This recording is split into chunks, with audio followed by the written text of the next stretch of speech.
Peau d'âne. Il était une fois, dans un royaume lointain, un roi qui avait une femme magnifique, douce et aimante. Ensemble, ils menaient une vie paisible et pleine de bonheur. Mais un jour, la reine tomba gravement malade. Avant de mourir, elle fit promettre à son mari qu'il épouserait une femme aussi belle et vertueuse qu'elle, sinon il resterait veuf. Le roi, désespéré, fit alors une promesse qu'il aurait préféré ne jamais faire. Après un long deuil, il chercha une femme à épouser, mais malheureusement, aucune ne ressemblait à sa défunte reine.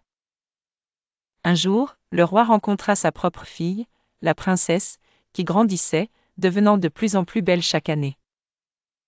Une idée étrange et terrible germa dans son esprit, épouser sa propre fille, car elle était aussi belle que sa mère l'avait été. La princesse, horrifiée et bouleversée par cette demande, se confia à sa nourrice, une vieille femme sage qui lui donna un conseil crucial: elle devait fuir. La nourrice aida la princesse à s'échapper en lui donnant un manteau de peau d'âne, pour que personne ne la reconnaisse. La jeune princesse partit alors sans un mot, se cachant dans une forêt dense où elle erra longtemps, sans savoir où aller. Finalement, épuisée, la princesse arriva dans un petit village et y trouva refuge dans une maison abandonnée. Un jour, un prince, fils d'un autre roi, se perdit dans la forêt et trouva la maison. Intrigué par cette mystérieuse jeune fille vêtue de peau d'âne, il lui rendit visite tous les jours, cherchant à découvrir qui elle était. Peu à peu, il tomba amoureux de son cœur pur et de sa gentillesse.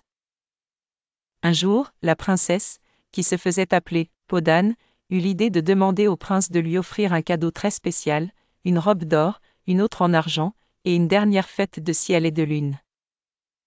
Le prince, sans savoir pourquoi elle voulait de telles robes, accepta de lui rapporter ces merveilles. Lorsqu'il lui apporta les robes, elle lui avoua alors son identité et l'histoire de sa fuite. Émerveillé et touché par son courage et sa beauté intérieure, le prince demanda la main de Peau d'âne en mariage. Elle accepta avec joie, et ensemble, ils retournèrent dans le royaume du prince. Le roi, leur père, apprit la vérité et se rendit compte de l'injustifiable folie de ses actes. Il se repentit de ses désirs cruels et se réconcilia avec sa fille, la princesse, qui, grâce à sa sagesse et son courage, avait trouvé l'amour véritable.